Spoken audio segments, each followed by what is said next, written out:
Death and destruction in Libya at the hands of Mother Nature. The Red Cross now says up to 10,000 people are feared dead after a storm slammed into the country's east, unleashing a devastating surge of floodwaters that swept away entire neighborhoods, leaving nothing but wreckage in its path. A spokesperson for the country's armed forces says 5,000 to 6,000 people are missing in a single city after floodwaters broke through dams in Derna.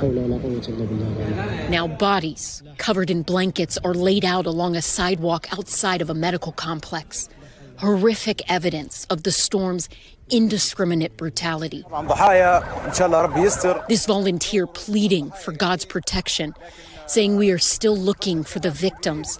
We call on all young Libyans, anyone who has a degree or any medical experience, to please come and help us. We do not have enough nurses, he says.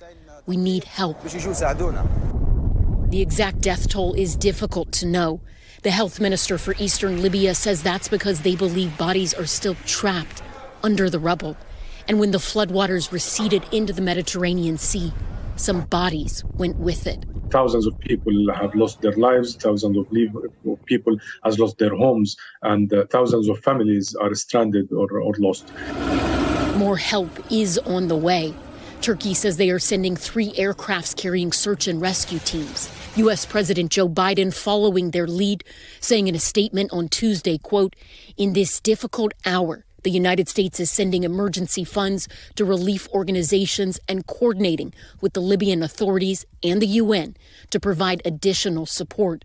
But the people who live here have already been waiting in agony for days, many forced to take matters into their own hands, digging graves, piling into dinghy boats, searching for the bodies of their neighbors, and praying for an ounce of hope in an ocean of utter devastation."